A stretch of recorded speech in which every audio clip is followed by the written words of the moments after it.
Então, se você está hoje com a tua Bíblia aí, ou com o teu aplicativo, abra comigo em Lucas, no capítulo 17. Eu vou ler com vocês dos versículos 11 a 19, que diz assim: De caminho para Jerusalém, Jesus passava pelo meio de Samaria e da Galileia. Ao entrar numa aldeia, saíram-lhe ao encontro 10 leprosos, que ficaram de longe e gritaram: Jesus, mestre, tenha compaixão de nós. Ao vê-los, Jesus disse: Vão e apresentem-se aos sacerdotes. Aconteceu que, indo eles, foram purificados. Um dos 10, vendo que estava curado, voltou dando glória a Deus em alta voz, e prostrou-se com o rosto em terra aos pés de Jesus, agradecendo-lhe, e este era samaritano. Então Jesus perguntou: Não eram 10 os que foram curados? Onde estão os 9? Não se achou quem voltasse para dar glória a Deus, a não ser este estrangeiro. E lhe disse: Levante-se e vá, a sua fé te salvou. Amém. Feche teus olhos se você puder, vamos orar. Deus, nós te agradecemos, Pai, pela tua palavra nesta manhã. Eu te agradeço, Deus, pela vida de cada pessoa que chegou aqui neste lugar. Nós entendemos que nós não estamos aqui por acaso. Talvez alguns vieram a convite de amigos, familiares e talvez até pela primeira vez em um lugar como este. Mas nós cremos que não existe acaso, nós cremos que o Senhor preparou este momento para todos nós que estamos aqui. Então, a nossa oração nesta manhã, Deus, fala mais uma vez conosco. Que a Tua palavra penetre em nossos corações, revela a Tua palavra a nós nesta manhã, Pai. Nós queremos ser cheios, transformados, mudados, impactados pelo Senhor e pela Tua palavra. Nós abrimos os nossos corações ao Senhor nesta manhã, os nossos ouvidos, para Te ouvirmos tudo aquilo que o Senhor deseja falar conosco, Pai. Me capacita para que eu consiga transmitir tudo aquilo que o Senhor deseja falar conosco nesta manhã. Nós Te agradecemos em nome do Senhor Jesus Cristo. Amém e amém. Você pode aplaudir ao Senhor aí?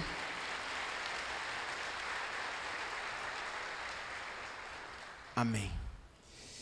Essa é uma história, como outras histórias também na Bíblia, que vão contar e vão falar sobre um milagre poderoso de Deus. Aqui, 10 homens que tinham lepra, talvez ouviram falar que Jesus estava passando por ali, e talvez ao ouvirem falar das histórias sobre Jesus e sobre a pessoa de Jesus e sobre tudo aquilo que Jesus já realizara antes, talvez eles ficaram motivados em sair do lugar onde eles estavam para se encontrarem com Jesus. Afinal, qual seria a esperança daqueles homens? Mas em Jesus eles encontram uma esperança. Então vamos nos encontrar com aquele que faz milagres.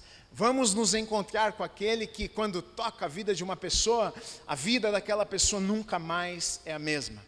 E Lucas aqui, o médico, ele vai falar sobre este milagre, na verdade, não apenas para aqueles homens, mas nos traz tantas lições. Na verdade, eu não sei se você sabe disso, mas naquele tempo, a lepra não era apenas uma doença que afetava o físico da pessoa, mas afetava todas as áreas da vida de uma pessoa. Porque quando uma pessoa tinha lepra, na verdade, ela era tida como uma pessoa impura. E por ser impura, por estar impura por conta daquela doença, ela não podia estar num convívio com outras pessoas.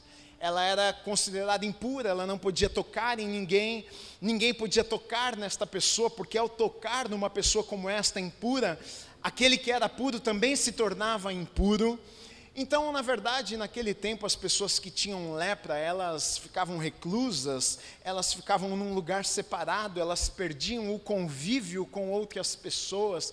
Agora, às vezes nós lemos textos da Bíblia como esse, e a gente acha, às vezes, normal, mas pare para pensar se fosse nos dias de hoje.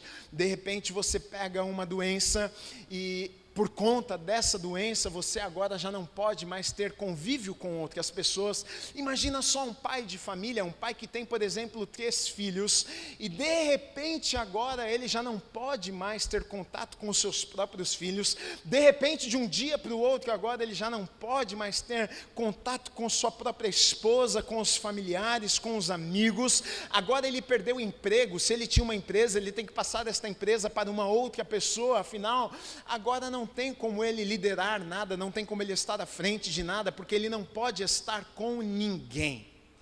Então, mais do que uma ferida, mais do que uma doença física, na verdade, por conta desta doença física, tantas outras coisas eram geradas e causadas na vida de uma pessoa que sofria de uma doença como essa.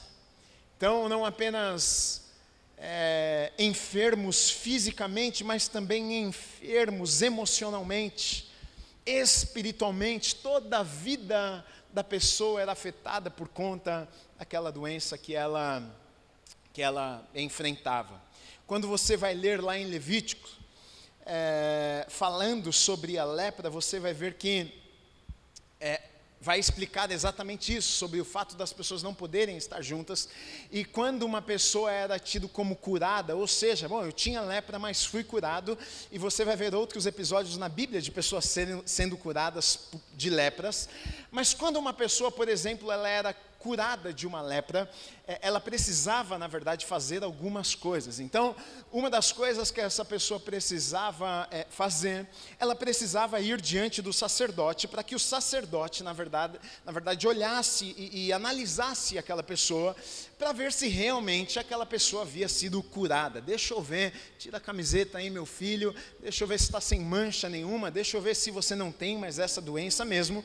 E ao verificar que aquela pessoa estava livre, curada daquela enfermidade, então eles passavam por um ritual, na verdade, de purificação. Então oferecia sacrifícios a Deus, e tinha ali um ritual, e depois disso aquela pessoa então era considerada pura novamente.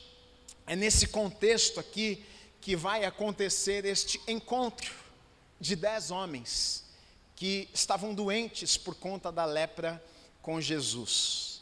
Interessante que esse texto aqui, na verdade o Antigo Testamento, ele é sombra do Novo. As coisas que acontecem no Antigo Testamento são sombras, estão apontando para a pessoa de Jesus e aquilo que Jesus iria fazer. E não diferente nesse texto, porque você vai ver aqui que Jesus tem um encontro com esses homens. E o texto nos diz que haviam ali não apenas judeus, mas haviam também estrangeiros, tanto que o homem que volta para falar com Jesus, o texto diz que ele era estrangeiro, samaritano. E aqui a gente já vê um apontamento do que iria acontecer, porque na cabeça dos judeus ele veio apenas para nós, mas Jesus toca aquele que não era judeu, aquele que era um estrangeiro, aqui já se desdobrando, revelando o que Jesus iria fazer. E então Jesus vai ter este encontro com esses homens. E algumas coisas chamam a atenção. No versículo 13, no finalzinho do versículo, diz assim: Jesus, mestre, tenha compaixão de nós. Então nós temos aqui 10 homens que estão doentes, condenados, se não houvesse um milagre, condenados a passarem o resto da vida deles naquela situação que eles estavam. Então eles dizem: mestre, tenha compaixão de nós. Aí no versículo 14 diz: ao vê-los, Jesus disse: vão, apresentem-se aos sacerdotes. Pergunta para você: Jesus, ele tinha poder, autoridade, para naquele momento que aqueles homens que precisavam tanto de um milagre, de serem sarados e curados, Jesus tinha poder para naquele exato momento tocar neles e automaticamente eles serem curados? Sim ou não? Jesus tinha poder para, nem se ele nem quisesse tocar e simplesmente liberar uma palavra e dizer: estão curados, ele tinha poder e autoridade para isso? Sim ou não? A pergunta que não quer calar é: por que é que então ele não fez? Por que ele não fez? Por que a resposta de Jesus, enquanto aqueles homens que precisavam ter sua saúde restabelecida, Eles chegam para Jesus e dizem: mestre, tem compaixão de nós, olha a nossa situação, o Senhor precisa fazer algo nas nossas vidas. Ao invés de Jesus tocá-los, ao invés de Jesus restaurar a saúde daqueles homens naquele exato momento, Jesus dá um direcionamento diferente. Jesus dá uma palavra que talvez, quando Jesus libera aquela palavra, alguns deles pensaram: o que é que este homem está falando? Nós viemos aqui para sermos curados e ele está mandando a gente ir para a igreja. Ele está mandando a gente se encontrar com o sacerdote, Ele está mandando a gente se encontrar com o líder lá da igreja. Eu preciso de um milagre, eu não preciso de um aconselhamento, Jesus. Eu preciso de uma transformação aqui na minha vida agora. Eu preciso de saúde. Eu não preciso ir lá no sacerdote para que o sacerdote me dê uma palavra, de repente, de ânimo. Talvez aqueles homens ficaram confusos diante daquela palavra que Jesus deu a eles. E com isso, na verdade, a gente precisa entender que Jesus tinha um propósito, um porquê, de Ele não ter dado, talvez, a resposta que aqueles homens gostariam de ter naquele momento. E, na verdade, se você for parar para pensar, isso acontece nas nossas vidas tantas vezes. Você chega diante de Deus e você sabe das suas necessidades, e Deus também sabe. Você chega diante de Deus e você, às vezes, chora na presença de Deus, diz: Deus, o Senhor sabe aonde eu preciso de um toque do Senhor. O Senhor sabe que é lá na minha casa, o Senhor sabe que é no meu casamento, o Senhor sabe que é lá na minha família, o Senhor sabe que é lá no meu negócio, na minha empresa. Eu preciso desse toque, mas e quando Jesus não responde de acordo com aquilo que a gente está esperando, e Ele nos dá um direcionamento diferente, que muitas vezes não faz nem sentido para nós? Jesus estava tentando talvez ensinar alguma coisa àqueles homens, e creio que também está tentando nos ensinar algumas coisas. Deus nos promete muitas coisas, não é verdade? É verdade ou não é? Quando você abre a palavra de Deus, quando você lê as Escrituras, quantas promessas de Deus para nós, não é verdade? O que Deus pensa sobre nós, o futuro maravilhoso. A palavra diz: eu tenho um bom futuro, eu tenho planos maravilhosos para a tua vida. A gente começa a se encontrar com essas promessas e coisas maravilhosas. Sim, Deus promete muitas coisas, mas uma questão aqui é que muitas vezes Ele não nos promete a maneira que Ele vai realizar aquilo que Ele nos prometeu. E essa é uma difícil questão para nós. Ah, mas o Senhor me prometeu, sim.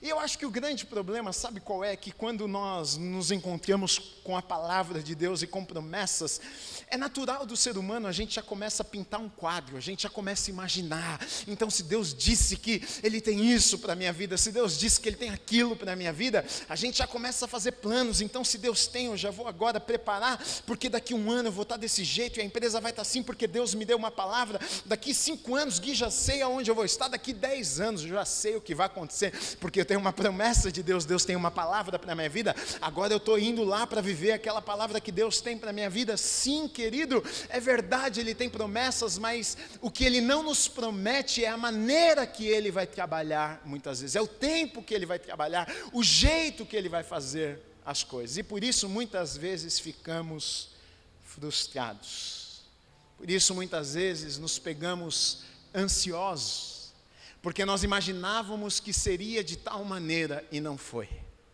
Nós esperávamos que fosse em determinado tempo e não foi.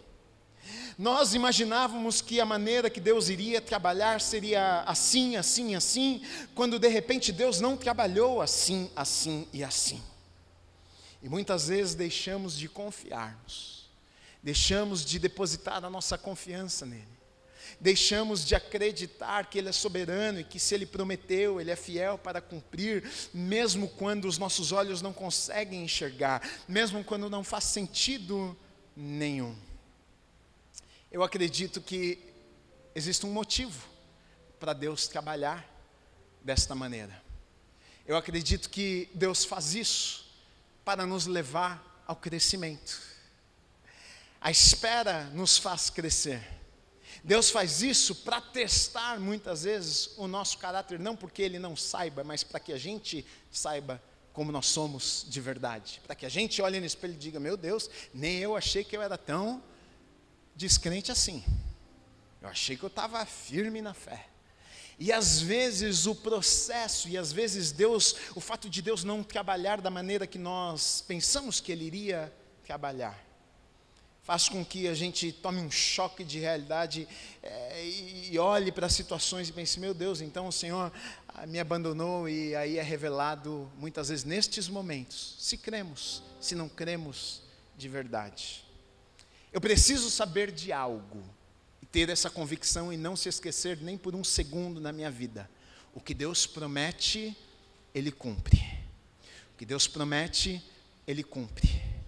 Mas eu preciso ser lembrado de que nem sempre o que Ele prometeu vai vir da maneira, do jeito, no tempo que eu estava esperando. E na verdade, eu ao olhar para essa história, eu penso que é exatamente isso que está acontecendo ali. Aqueles homens vão até Jesus porque eles precisam de algo de Jesus. E o que eles precisam de Jesus, na cabeça deles, com certeza, não é um conselho de Jesus, não é um direcionamento de Jesus. O que eles precisam de Jesus naquele momento, para eles, era de uma cura. Preciso ser curado, eu preciso ser liberto disso aqui que tem escravizado a minha vida, me roubado tantas coisas. Mas Jesus dá um direcionamento diferente. Jesus não os toca. E Jesus apenas dá uma palavra e direciona eles para que eles pudessem fazer alguma coisa. A pergunta e a grande questão é, quando Jesus não nos dá aquilo que nós estávamos esperando, ou da maneira que estávamos esperando, o que é que nós fazemos? Qual é a nossa reação? Quando a gente ora, quando a gente clama e não acontece daquela maneira que a gente imaginou que iria acontecer. Se você olhar para essa história e você se imaginar nessa história, qual seria a sua atitude se você fosse um daqueles leprosos ali? O que você faria naquele momento? Você retrucaria para Jesus o que você está falando?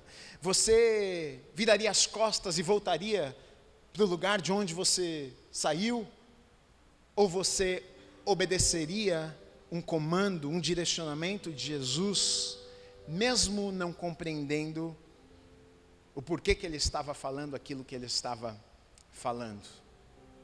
Numa passagem como essa, eu compreendo e entendo que, e não só nessa passagem, mas na verdade você vai olhar para a Bíblia e vai ver que nós servimos a um Deus que trabalha por meio de processos. Ele podia curar instantaneamente? Podia. Como na vida de alguns ele fez. Mas aqui a gente vê um processo.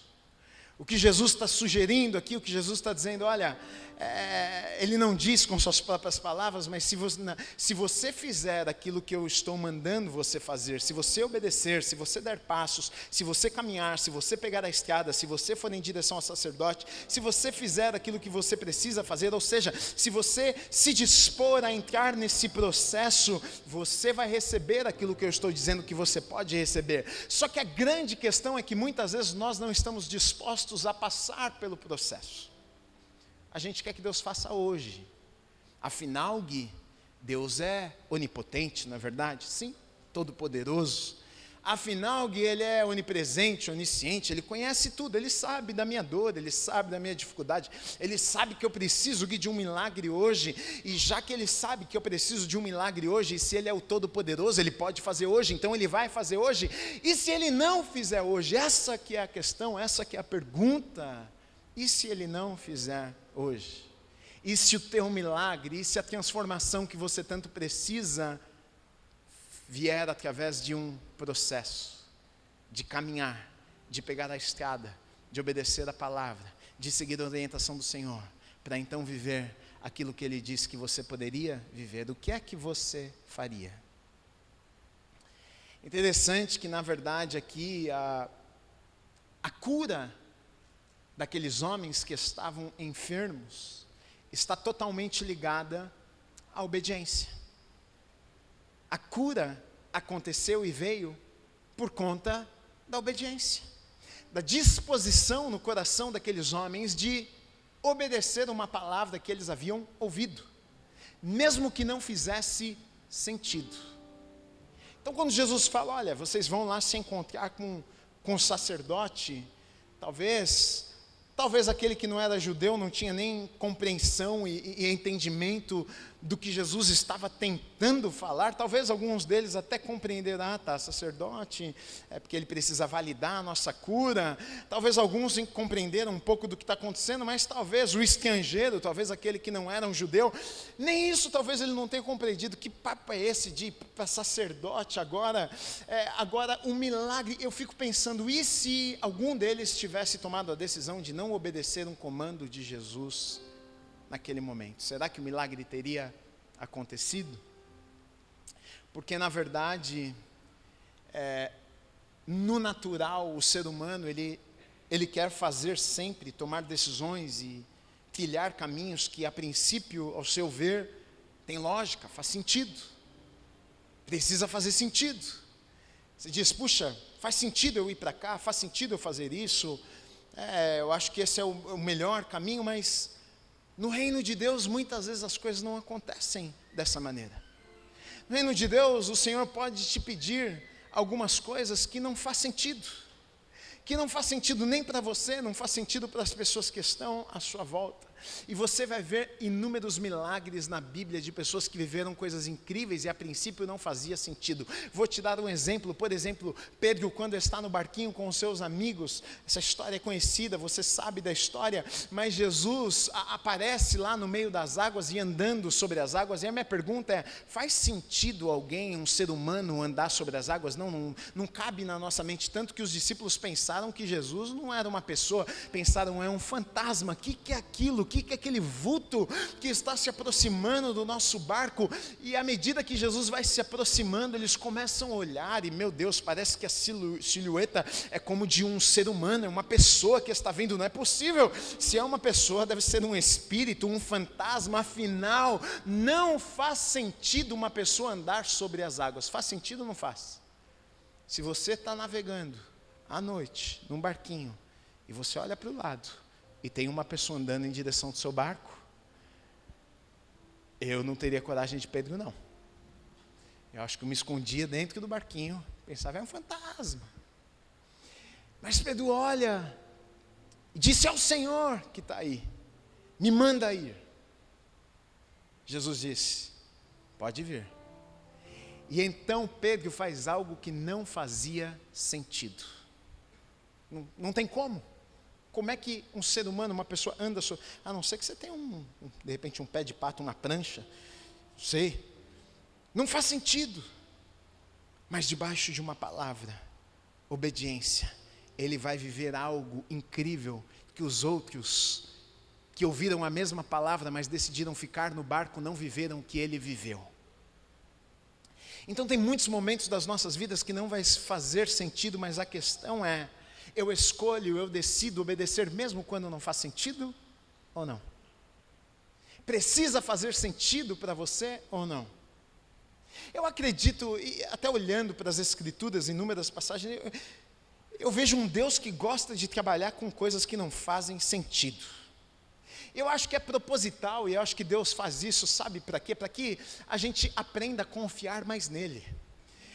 Exercite a nossa fé, porque se fizer sentido, você nem precisa de fé, não faz sentido, eu vou ali, eu sei fazer, eu sei realizar, mas quando não faz sentido, quando Deus coloca uma palavra no teu coração e diz, olha, eu tenho isso para a tua vida, dá passos de fé, e eu vou estar no caminho, eu vou trazer provisão, eu vou trazer pessoas, eu vou te abençoar, quando você pode fazer, quando você já tem a provisão, você vai lá e você faz. Agora a questão não é essa, a questão é quando você não tem, quando Deus te deu uma palavra, você diz, mas como é que isso vai acontecer? É aí onde entra a obediência. Eu creio, eu acredito, eu confio, e porque eu creio, porque eu acredito, e porque eu confio, eu dou passos em direção à palavra que Deus me deu. Interessante que não fazia sentido, mas mesmo não fazendo sentido, aqueles homens saem e vão. Me chama a atenção, sabe por quê? Jesus sabia o que iria acontecer, mas aqueles homens não. Jesus manda aqueles homens irem buscar o atestado de cura, sem estarem curados. Já parou para pensar nisso? Vai lá, porque para aquele talvez que entendeu o que Jesus estava dizendo, ele entendeu. Bom, o sacerdote vai nos liberar. O sacerdote vai carimbar a nossa carteirinha. O sacerdote vai dizer, olha, vamos fazer agora aqui os sacrifícios, vamos passar pelo ritual porque vocês estão limpos. E já que vocês estão limpos, vocês vão ser restabelecidos à sociedade, vão voltar para casa de vocês. Talvez alguns deles entenderam ali, falaram, pô, maravilha. Mas o que não entendeu, o que estava ali, falou, rapaz, mas está mandando ir lá fazer o quê? E o que está entendendo está dizendo, eu vou lá pegar o meu certificado que agora eu posso voltar para minha casa, mas eu ainda não estou curado. Aí eu começo a entender porque que quando a Bíblia fala sobre fé, quando o escritor de Hebreus vai falar sobre fé, ele diz que a fé, ela é a certeza daquilo que se espera, das coisas que se espera, a convicção dos fatos que não se podem ver. É a certeza. Ou seja, mesmo que eu não esteja vendo, mas Ele falou, e porque Ele falou, eu sei que Ele vai fazer. Eu não sei como é que Ele vai fazer, mas de uma coisa eu sei, Ele vai fazer. Eu não sei como é que vai acontecer, mas de uma coisa eu sei, vai acontecer. Por quê? Porque eu sou bom? Porque eu sou uma pessoa... Não, é porque Ele prometeu, Ele falou, e porque Ele falou, Ele é fiel à sua palavra, e Ele cumpre aquilo que Ele falou. Vá ao sacerdote, vai lá pegar o certificado de cura, mas nós não ainda estamos curados, nós não fomos curados ainda, mas se Jesus mandou ir, é porque Ele sabia que no caminho iria acontecer alguma coisa.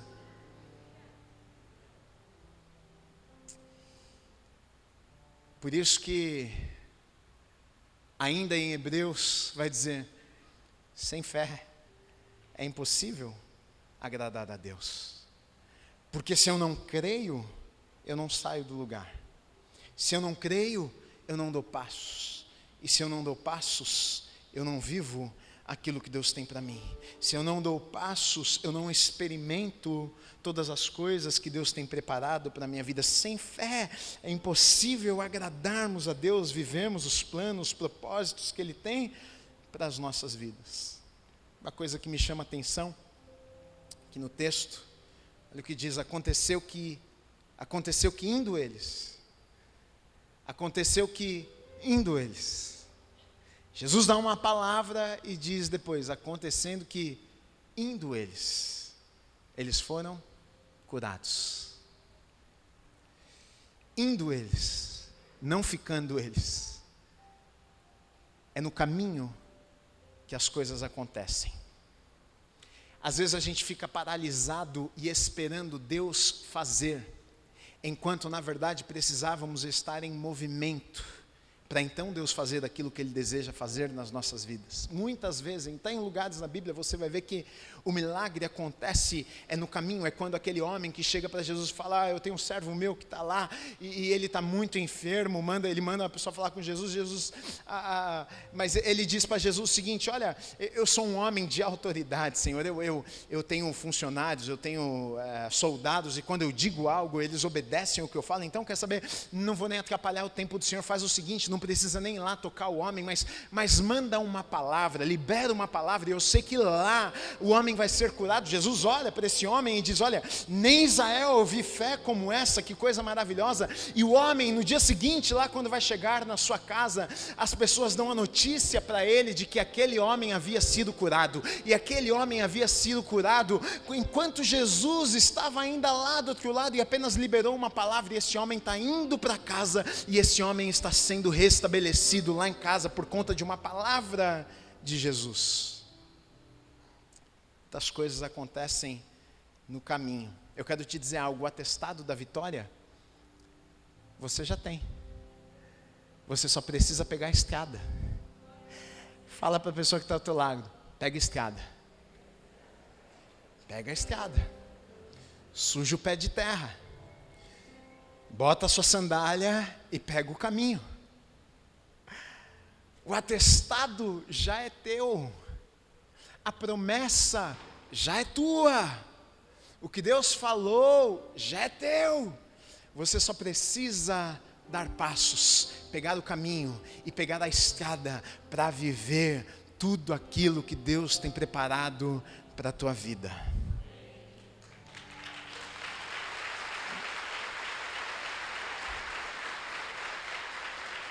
O problema é que muitas vezes a enfermidade, a doença da alma, nos paralisa de tal maneira que a gente fica travado no mesmo lugar e não consegue mais dar passos nenhum.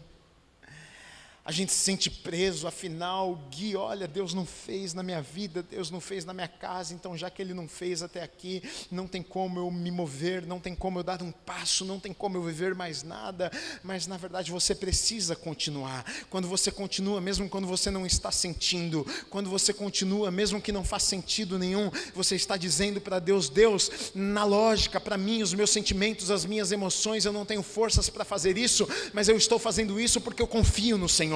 Eu estou fazendo isso porque eu sei que o Senhor é soberano. Eu estou fazendo isso porque eu sei que o Senhor é poderoso. Eu estou fazendo isso porque o Senhor tem promessas para a minha vida. E eu ouso acreditar que estas promessas um dia vão se tornar verdade e realidade na minha vida.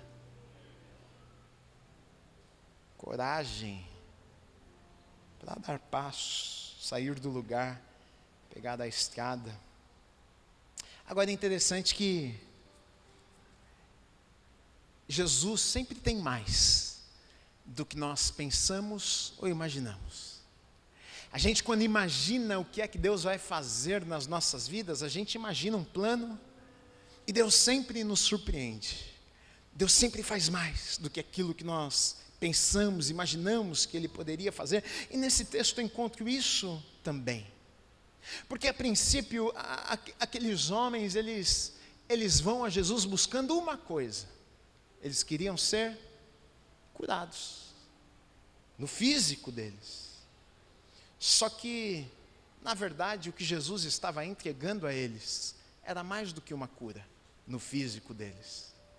É por isso que Jesus diz, vai ao sacerdote, vai pegar o carimbo, porque eu não estou te dando apenas uma cura, mas eu estou te dando de volta aquilo que foi roubado de você.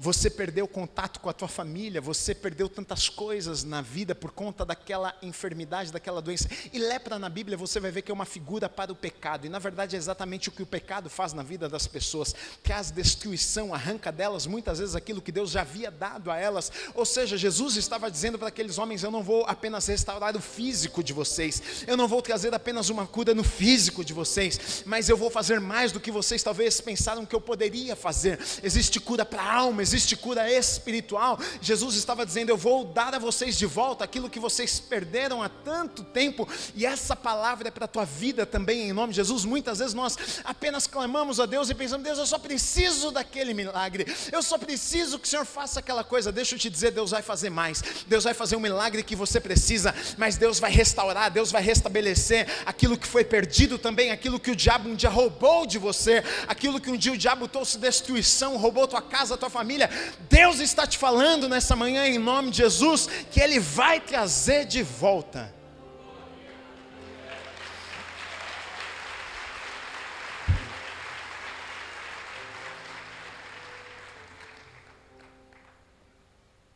Aqueles homens foram curados.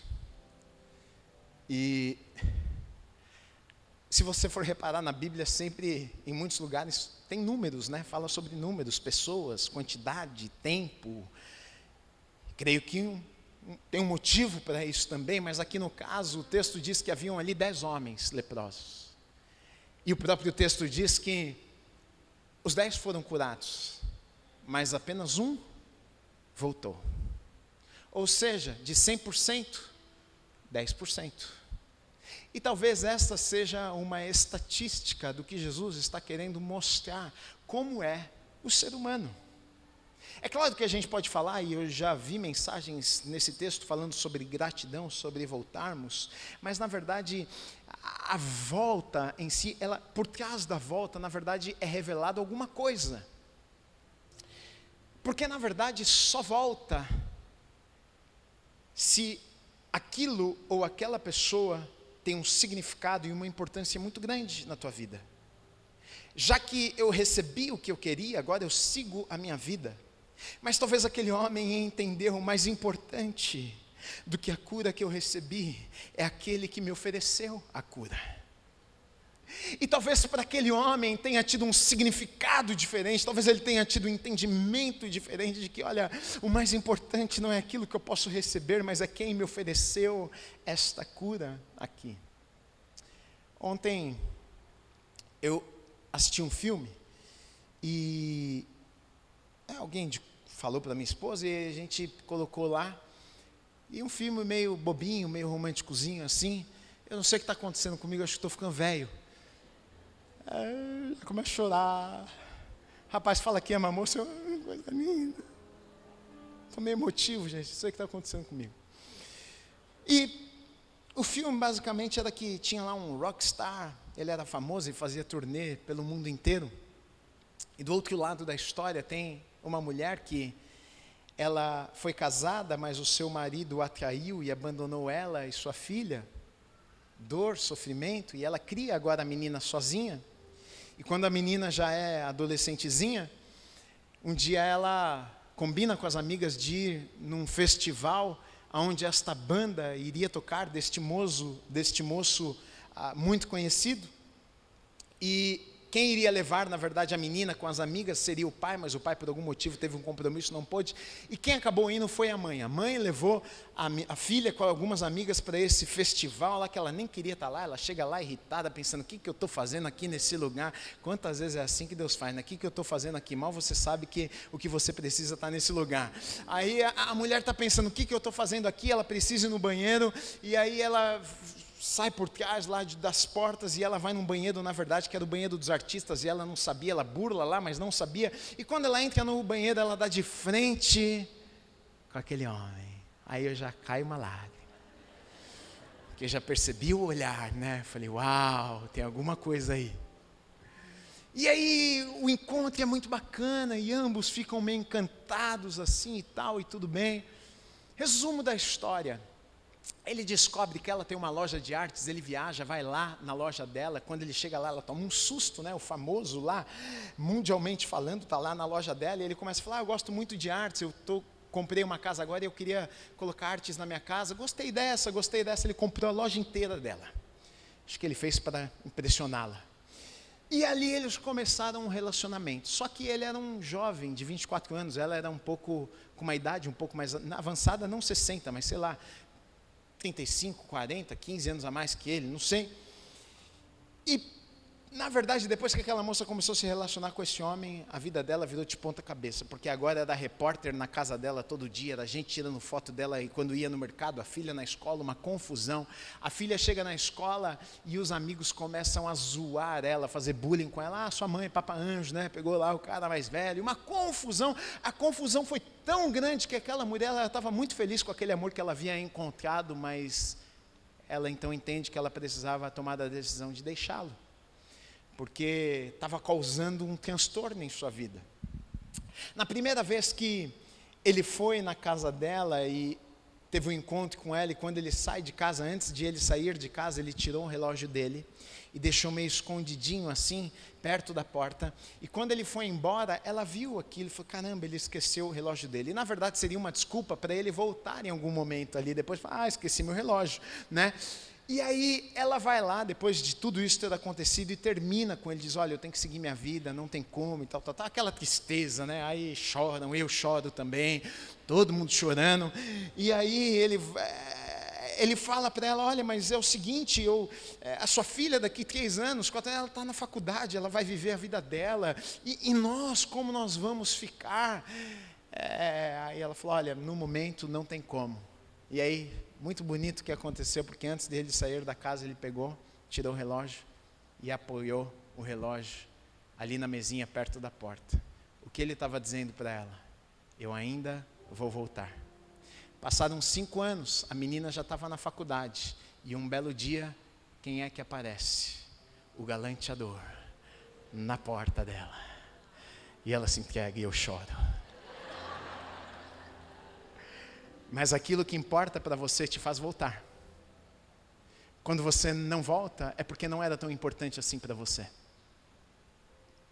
Ele só voltou porque era muito importante para ele.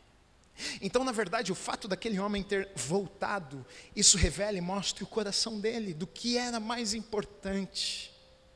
Senhor, é mais importante do que uma cura, o Senhor. Senhor, Tu és tudo o que eu preciso na minha vida. Sim, a Tua palavra me promete que existe cura, que existe libertação, que existe promessas da Tua parte.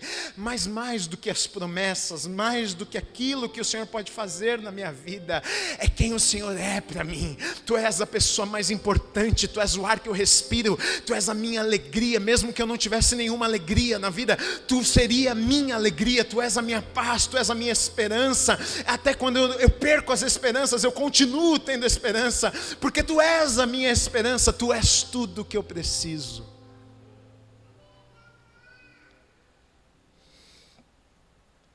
Então, ao voltar, aquele homem revela o que era mais importante para ele. João, no capítulo 6, é um momento triste, eu acho, porque nos conta que uma multidão seguia Jesus. Só que se você ler antes do capítulo 6, você vai ver as coisas que Jesus estava fazendo. Uma multidão está o seguindo, ele está operando milagres, ele multiplica pão, multiplica peixe, todo mundo come, se alimenta, milagres maravilhosos, e a multidão continua seguindo Jesus. Afinal, meu Deus, esse cara aí tinha 2 peixinhos lá, agora virou peixe para 5.000 pessoas, tinha 3 pãozinhos, um pãozinho lá, todo mundo comeu pão, sobrou, teve que pegar cesto para guardar tudo aquilo que Jesus fez. Mas no capítulo 6 é triste, porque Jesus começa a trazer uma palavra dura para aquelas pessoas e para aquela multidão que o cercava. Verdades que precisavam ouvir. Um olha para o outro e começa a dizer uns aos outros: dura esta palavra, hein? Difícil de engolir essa palavra, difícil de digerir. E o texto nos diz que a multidão começa a ir embora, deixar Jesus sozinho ali. E fica então ali os discípulos de Jesus, e Jesus olha para os discípulos e diz: e vocês? Vocês também não vão embora junto com eles?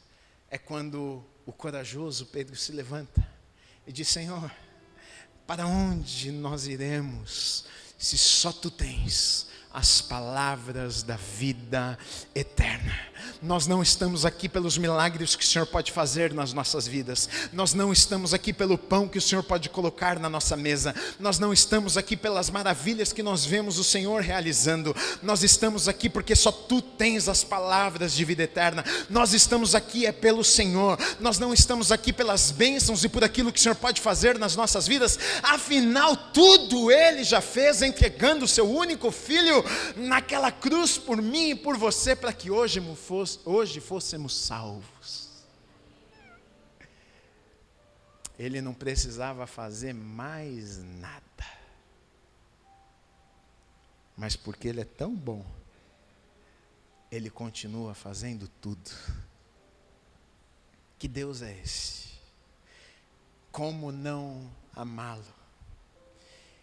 Ele sempre faz mais do que pensamos, pedimos, imaginamos. Versículo 19, aquele que voltou, aquele que se prostrou, e ele diz: Mestre, o Senhor me curou. E Jesus olha para aquele homem e diz: levante-se, vá, você está livre, a tua fé te salvou.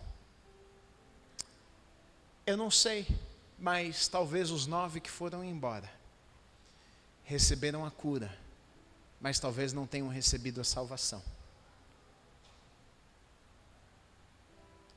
O que voltou foi curado, mas muito mais do que ter sido curado fisicamente falando, recebe cura para sua alma, espírito, e recebe o presente da vida eterna. Na verdade, olhando para esse texto, eu entendo e aprendo que, olha só a atitude deste homem que voltou. Eu acho que o que está acontecendo aqui, o que Jesus também está querendo transmitir é: olha, o que você precisa, você encontra comigo. Alguns receberam cura, ou seja, tem pessoas que conseguem resolver alguns problemas da vida, mas nem todos os problemas da vida. Tem gente que consegue resolver em determinada área. Não, eu preciso trabalhar, eu preciso prosperar, eu preciso ganhar mais, eu preciso comprar minha casa, eu preciso sim. Elas conseguem resolver algumas questões da vida, mas nem todas as questões da vida, porque nós só temos a nossa vida resolvida, a alegria completa quando estamos na presença dEle. Você vai lá, você conquista, você compra, você ganha, você faz, e você chega à conclusão que está ainda te faltando alguma coisa. O que Jesus está dizendo para aquele homem é o seguinte: olha, eles receberam a cura, mas não receberam tudo que poderiam receber. Sabe por quê? Só em mim você pode ser completo, só em mim você pode ser salvo, transformado e viver a vida que eu preparei para você. A minha pergunta para terminar aqui para vocês é: do que você precisa? O que te paralisou na vida e te fez perder coisas, que roubou tantas coisas da tua vida? O que arranca de você coisas que eram tão importantes para você? E a resposta que eu encontro para resolver estas perguntas que muitas vezes fazemos é: em Cristo nós temos tudo o que nós precisamos. É por isso que a palavra de Deus vai dizer o seguinte: olha, se vocês buscarem em primeiro lugar Deus, o seu reino, todas as outras coisas vão ser acrescentadas. Se a busca da tua vida for: eu quero amar mais a Deus, eu quero estar na presença de Deus, eu quero fazer aquilo que o Senhor me chamou para fazer, a promessa aqui é de que Ele vai cuidar de todas as áreas da tua vida. Às vezes a gente fica tentando encontrar em tantos lugares e tantas coisas aquilo que só pode ser encontrado nele. E sabe o que me chama mais atenção nesse texto aqui? Foi o estrangeiro. Foi o estrangeiro. Isso me chama atenção porque é como aquela mulher que derrama o perfume precioso ali na casa de, acho que foi Simão, E Simão fica indignado, e as pessoas ficam indignadas: essa mulher aqui. E Jesus fala algo para eles ali: olha, porque quem muito foi perdoado, muito ama. E eu vejo, na verdade, aqui, nessa história desse homem aqui, porque talvez ele se sentia tão indigno. Não sou judeu, não posso receber essa cura, esse milagre, essa salvação, essa transformação de vida. Mas quando Jesus o recebe, quando Jesus o cura, quando Jesus o liberta, a gratidão é tão grande, talvez por não se sentir merecedor. Talvez os outros se sentiam merecedores.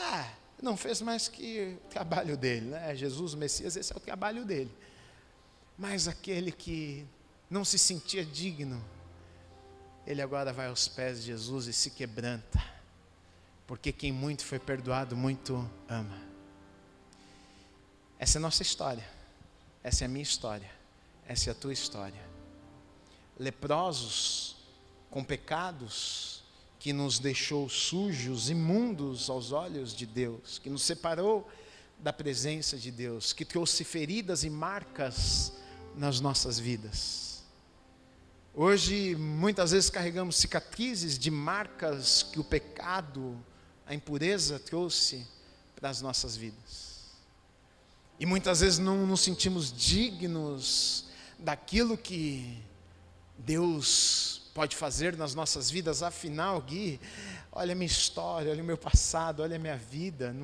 Eu não sou digno, mas quem muito foi perdoado, muito ama. Você foi perdoado. Deus olhou para você e disse: olha, eu tenho cura para a tua vida, eu tenho transformação para a tua vida, eu vou trazer de volta aquilo que foi roubado de você, eu vou trazer de volta aquilo que o diabo destruiu na tua vida. E o que é que nós podemos fazer? O que é que nós devemos fazer? Assim como aquele homem aos pés de Jesus, dizendo: Senhor, eu não sou digno, e o Senhor fala: olha, vai viver, você está salvo, você recebe o presente da vida eterna. É isso que Deus tem para as nossas vidas.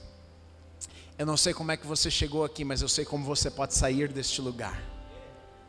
Eu não sei qual é a ferida do teu coração, mas eu sei que existe um Deus que cicatriza as feridas que foram causadas nas nossas vidas. Eu não sei qual é o milagre que você chegou neste lugar precisando, mas eu creio que o Deus que está neste lugar e habita em nós, Ele é aquele que faz aquilo que nós não podemos fazer e realizar. Eu não sei qual é a doença física, emocional, mental que você chegou neste lugar dizendo: Deus, eu não aguento mais, mas deixa eu te dizer uma coisa, um encontro com Jesus, um encontro com Jesus, um encontro com Jesus, um encontro com Jesus. Vou dizer mais uma vez, um encontro com Jesus, um encontro com Jesus, um encontro com Jesus muda toda a sua história, muda a tua casa, muda a tua família, muda a maneira que você enxerga a vida, muda a tua mentalidade, muda a maneira que você vê as pessoas, muda tudo na tua vida. E deixa eu te dizer mais, este Jesus, Ele não está preso lá, Ele não ficou lá, Ele está aqui. Deus é o mesmo ontem, hoje, eternamente.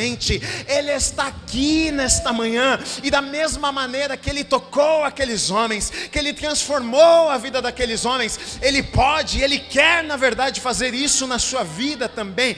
Quem deseja, levanta a mão e diga: Senhor, só Tu sabes, Senhor, do toque que eu preciso, só Tu sabes, Senhor, da restauração que eu tanto preciso, só Tu sabes, Senhor, das minhas lágrimas e do meu choro.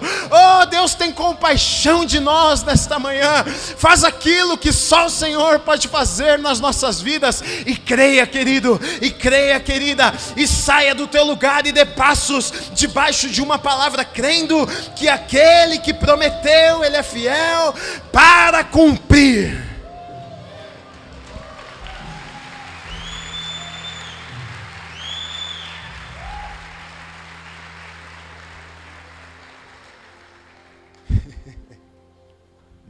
Isso aqui é bom demais, né? A palavra de Deus é maravilhosa. Quando a gente se encontra com a palavra de Deus, fala: Jesus, como o Senhor é bom. Como eu não sou digno e merecedor, mas mesmo assim, o Senhor é tão bom. Que o Senhor escolheu me amar. Que o Senhor escolheu me dar um destino. Que o Senhor decidiu colocar sobre a minha vida talentos, dons. Não mais escravo, agora mordomo, administrador do Teu reino. Quem sou eu? Quem sou eu para que Deus olhe para mim e diga: eu vou te usar? Para que Deus olhe para a minha vida e diga: você nasceu com um propósito maravilhoso e eu vou te abençoar e eu vou te usar, e você vai ser uma bênção na vida de todas as pessoas que passarem por você, e o seu testemunho e a sua história, mesmo quando você for, eles vão ficar legado, vai deixar por gerações aquilo que Deus fez na minha e na sua vida, vai ficar e vai permanecer e vai abençoar a vida dos filhos, dos filhos dos filhos, dos filhos dos filhos dos filhos, e assim vai ser nas nossas vidas, em nome de Jesus. Você crê nessa palavra?